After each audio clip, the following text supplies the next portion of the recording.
ஹாப்பியா, ஹெல்தியா, ஜாலியா ஒரு லைஃப்.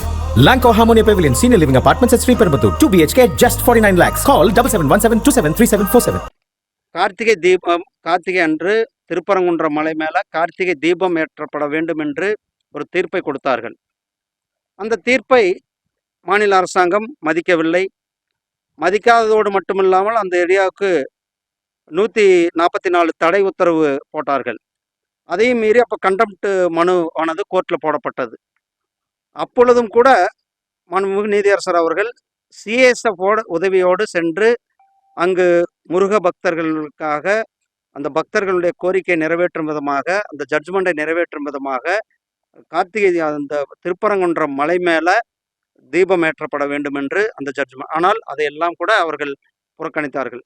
அப்புறம் அவர்கள் இந்த அப்பீலுக்கு சென்றார்கள். அந்த அப்பீல் இன்றைக்கு தள்ளுபடி செய்யப்பட்ட தமிழக அரசாங்கம், அதாவது திமுக அரசாங்கம் தாக்கல் செய்யப்பட்டிருக்கின்ற மேல்முறையீட்டு மனுவானது தள்ளுபடி செய்யப்பட்டிருக்கிறது.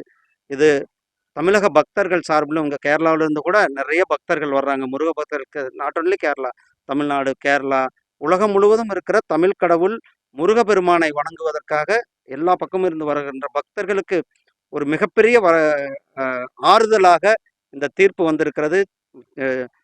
சென்னை உயர்நீதிமன்றத்தினுடைய மதுரை கிளையில் டிவிஷன் பெஞ்ச் 2 ஜட்ஜுக்கள் அடங்கிய குழுவானது மரியாதைக்குரிய திரு சுவாமிநாதன் ஜட்ஜ் அவர்கள் கொடுத்த தீர்ப்பு, அந்த தீர்ப்பு ஏற்றுக்கொள்ளத்தக்கது. அந்த தீர்ப்புப்படிதான் நடந்து கொள்ள வேண்டும். திமுக இதில் அரசியல் செய்யக்கூடாது என்பதையும் சொல்லியிருக்கிறார்கள். அந்த மாவட்ட நிர்வாகம் இதில் தன்னுடைய தவறை இழைத்திருக்கிறதாக நீதிமன்றம் சுட்டிக்காட்டியிருக்கிறது.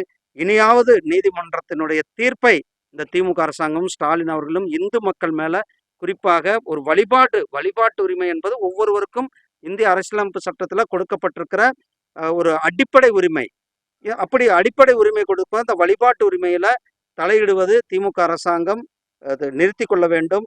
திமுகவுக்கு இந்து மக்கள், அதாவது குறிப்பாக முருக பக்தர்கள் சரியான பாடத்தை புகட்டுகின்ற நேரம் வந்திருக்கிறது. அவர்கள் ஆணவத்தின் உச்சத்தில் அதிகாரத்தின் போதையில் ஆடிக்கொண்டிருக்கிறார்கள். அதற்கெல்லாம் முடிவு வருகிற ஏப்ரல் மாதம் தேர்தலில் தமிழக மக்கள் சரியான பாடத்தை புகட்டுவார்கள்.